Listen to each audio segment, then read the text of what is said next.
Ibu bapak, saudara-saudariku yang dikasihi oleh Tuhan, Shalom. Selamat berjumpa kembali dalam Renungan Harian Katolik Paroki Tomang, Jakarta. Hari ini hari Minggu, tanggal 5 Januari tahun 2025. Tema renungan kita hari ini adalah rahmat itu sekuat tanggapannya. Ibu bapak, saudara-saudari yang dikasihi oleh Tuhan, suatu kali ada seorang bapak yang datang kepada saya untuk mengajak saya berbincang-bincang dengan dia. Dan dia berkata kepada saya, atau tepatnya bertanya kepada saya, "Romo, mengapa setelah saya menjadi pengikut Kristus, setelah saya menjadi orang Katolik selama berpuluh-puluh tahun, saya tidak merasakan sukacita sedikit pun dengan iman yang saya anut ini? Mengapa meskipun saya sudah puluhan tahun menjadi orang Katolik, tapi saya tidak merasakan ada sukacita, ada kegembiraan dari iman yang saya anut ini, dari iman Kristiani yang saya anut? Mengapa, Romo?" Ibu bapak, saudara-saudari yang dikasihi oleh Tuhan, yaitulah satu pertanyaan yang dilontarkan oleh seorang bapak kepada saya. Mengapa setelah menjadi pengikut Kristus, menjadi orang Katolik selama berpuluh-puluh tahun, tidak bisa merasakan sukacita, kegembiraan di dalam hidup? Sebenarnya ibu bapak, saudara-saudari yang dikasihi oleh Tuhan, apa yang dirasakan oleh bapak ini juga pernah saya rasakan ketika saya masih SMA. Waktu itu saya juga masuk dalam pergumulan atau pergulatan ini. Saya bertanya-tanya, saya terus bertanya di dalam hati, mengapa selama bertahun-tahun menjadi orang Katolik, bertahun-tahun menjadi pengikut Kristus, saya tidak merasakan sukacita dan kegembiraan dengan iman yang saya anut ini. Jadi apa yang dialami oleh Bapak itu juga pernah saya alami. Maka kemudian saya pun bertanya kepada pastor kepala paroki ya, yang kebetulan dia adalah orang Belanda. Saya bertanya kepada beliau tentang masalah saya ini. Mengapa saya tidak merasakan sukacita dengan iman Katolik yang telah dianugerahkan oleh Tuhan kepada saya? Maka kemudian Romo itu membuka nasihatnya, membuka kata-katanya dengan mengutip apa yang pernah dikatakan oleh Santo Paus Pius ke-10.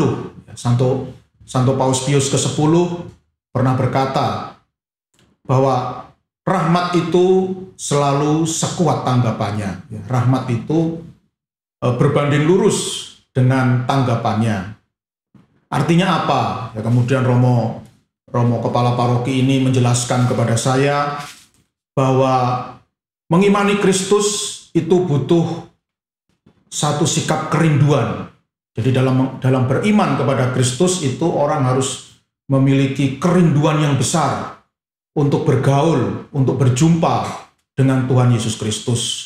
Selama hidup beriman ini tidak didasari atau dilandasi oleh sikap rindu untuk berjumpa dengan Kristus, maka hidup beriman pasti tidak akan terasa membahagiakan, tidak akan terasa mendatangkan sukacita. Romo itu menjelaskan banyak orang Katolik yang sebagai orang Katolik ya dia cukup ya, dia berpikir ya bagi dia sudah cukup kalau setiap hari Minggu itu pergi ke gereja, karena itu memang satu kewajiban bagi setiap orang Katolik. Setiap hari Minggu saya pergi ke gereja. Dan orang-orang ini melihat atau memandang ya perayaan Ekaristi itu hanyalah sebuah ritual rutin ya, atau kegiatan rutin di dalam hidupnya sebagai orang Katolik. Jadi hari Minggu saya pergi ke gereja karena saya sebagai orang Katolik wajib mengikuti perayaan Ekaristi setiap hari Minggu. Nah, sesudah itu ya sudah selesai ya. Jadi ini adalah cara beriman yang minimalis ya. Banyak orang Katolik seperti itu ya. Jadi hidup beriman secara minimalis. Cukup tiap hari Minggu pergi ke gereja untuk merayakan Ekaristi, dan setelah itu urusan selesai. Ya tentu saja, ya Romo Kepala Paroki saya itu mengatakan, ya tentu saja kalau cara pandangnya seperti itu, maka hidup beriman itu tidak akan mendatangkan sukacita, kegembiraan, dan damai sejahtera di dalam kehidupan. Maka kemudian Romo Kepala Paroki saya ini menjelaskan kepada saya bahwa tidak cukup hanya hari Minggu pergi ke gereja saja, tetapi kamu juga harus berusaha mengenal secara mendalam Yesus Kristus dengan membaca dan merenungkan sabda Tuhan, dengan membaca dan merenungkan kitab suci, supaya kamu sungguh-sungguh bisa mengenali Yesus Kristus. Juga kamu harus selalu membina relasi yang mendalam, melalui komunikasi yang mendalam dengan Tuhan Yesus Kristus, melalui hidup doa yang berkualitas, hidup doa yang mendalam. Dan kamu juga tidak boleh hanya melakukan misa, ya, hanya menghadiri perayaan Ekaristi saja setiap hari Minggu, tetapi kalau bisa kamu juga harus aktif dalam kegiatan-kegiatan yang ada di paroki. Jadi tidak cukup hanya misa saja. Ya. Ada begitu banyak kegiatan di paroki kita. Ikutilah, pilihlah mana yang cocok dengan dirimu dan bergiatlah di situ. Mudah-mudahan kamu bisa menimba sukacita, memperoleh sukacita, kegembiraan dan kebahagiaan melalui iman Katolik yang sudah dianugerahkan oleh Tuhan kepadamu. Apa yang dinasihatkan oleh Romo Kepala Paroki ini, waktu itu saya jalankan dengan sungguh-sungguh, ya. Jadi meskipun saya masih SMA, ya saya yakin apa yang dikatakan oleh Romo ini pasti benar, ya. Kemudian saya berusaha bergumul dengan kitab suci. Saya baca kitab suci ini dengan penuh semangat, ya, dan juga merenungkannya. Hidup doa juga saya perbaiki. Setiap hari saya berdoa rosario, koronka, dan ya banyak doa-doa yang saya geluti, juga termasuk meditasi Kristiani juga saya ikuti. Dan saya juga mencoba aktif dalam kegiatan-kegiatan paroki. Ya, waktu itu yang saya pilih, ya, saya bergabung dengan OMK, Orang Muda Katolik, juga Legio Maria, juga PDKK, ya, Persekutuan Doa Karismatik Katolik. Semuanya itu saya geluti di gereja.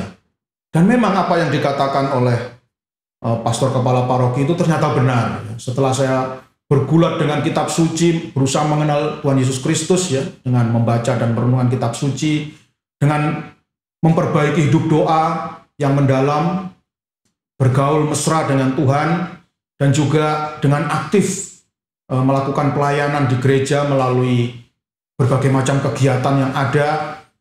Memang akhirnya terbukti bahwa saya akhirnya bisa merasakan sukacita dan kebahagiaan yang meluap-luap dari iman yang saya hayati. Dan akhirnya malah saya akhirnya berani membuat sebuah keputusan yang sangat berani, yang mungkin orang lain tidak berani, ya, memutuskannya, yaitu masuk biara. Ya, akhirnya saya pun memberanikan diri masuk biara Karmel, dan akhirnya menjadi seorang imam Karmelit, ya, sampai hari ini. Nah, inilah Ibu Bapak, saudara-saudari yang dikasihi oleh Tuhan. Jadi sungguh benar bahwa hidup beriman itu harus sungguh-sungguh dilandasi oleh sikap kerinduan yang besar untuk mengenal secara mendalam Tuhan kita Yesus Kristus. Kalau tidak dilandasi oleh sikap kerinduan ini, maka hidup beriman tidak akan mendatangkan sukacita apa-apa kepada kita. Ibu Bapak, saudara-saudariku yang dikasihi oleh Tuhan, hari ini kita merayakan Hari Raya Penampakan Tuhan.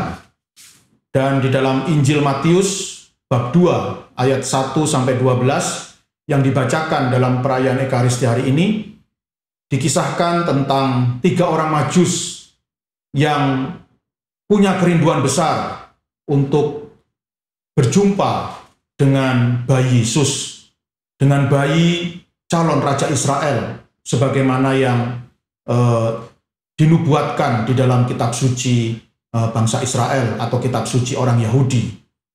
Dan Kerinduan ketiga orang Majus ini diawali ketika mereka melihat satu bintang yang unik, ya, satu bintang yang lain daripada yang lain, satu bintang yang tidak pernah ada di angkasa, ya, atau di langit, ya. Bintang yang aneh.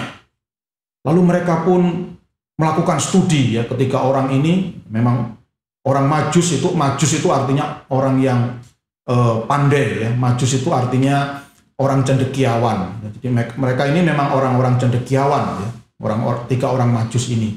Mereka membuka dan membaca semua kitab yang ada di dunia ini, dan termasuk kitab suci orang Israel, ya, kitab suci orang Yahudi. Mereka membacanya dan mereka menemukan bahwa ternyata bintang yang unik ini, ya, bintang yang aneh ini adalah bintang yang menunjukkan posisi di mana calon raja Israel akan dilahirkan.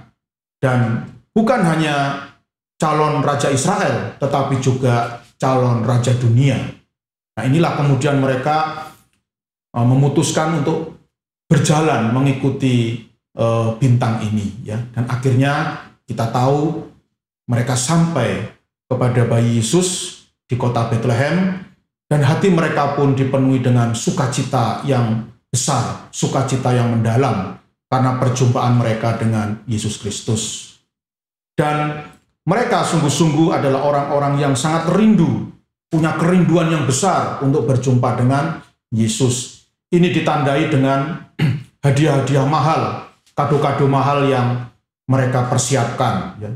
Kitab suci mengatakan bahwa ketiga orang Majus ini membawa hadiah emas, lalu dupa, dan minyak mur, ya.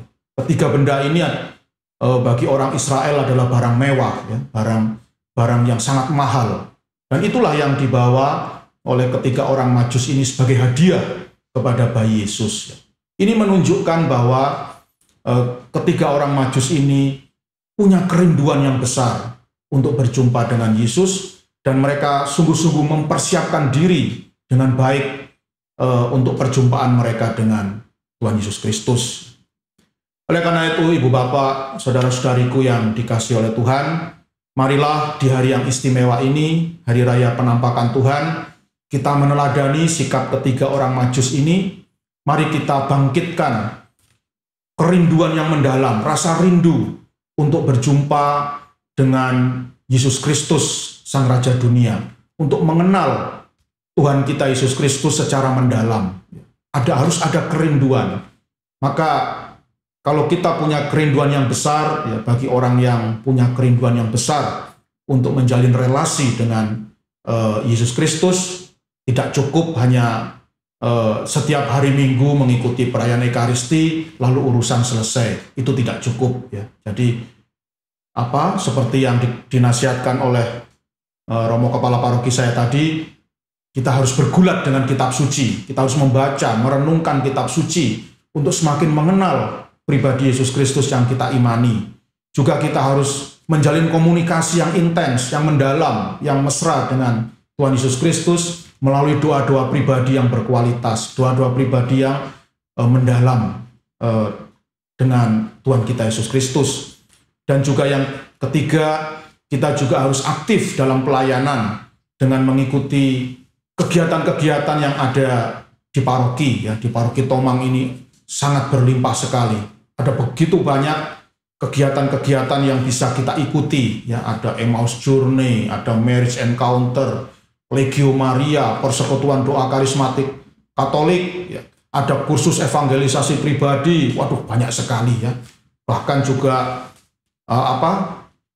bahkan ibu-ibu itu juga punya line dance, ya, macam-macam, ya. Meskipun memang kelihatannya hanya senam-senam saja, ya, line dance, tapi di situ ada komunitas, ada persaudaraan, dan juga ada pelayanan. Maka marilah Ibu Bapak, saudara-saudari yang dikasihi oleh Tuhan, mari kita dasari iman kita dengan sikap kerinduan yang besar, kerinduan yang mendalam untuk semakin mengenal dan berjumpa dengan Tuhan kita Yesus Kristus, dan semoga dengan demikian iman kita sungguh-sungguh mendatangkan sukacita, kegembiraan, kebahagiaan, dan damai sejahtera yang berlimpah-limpah. Tuhan memberkati.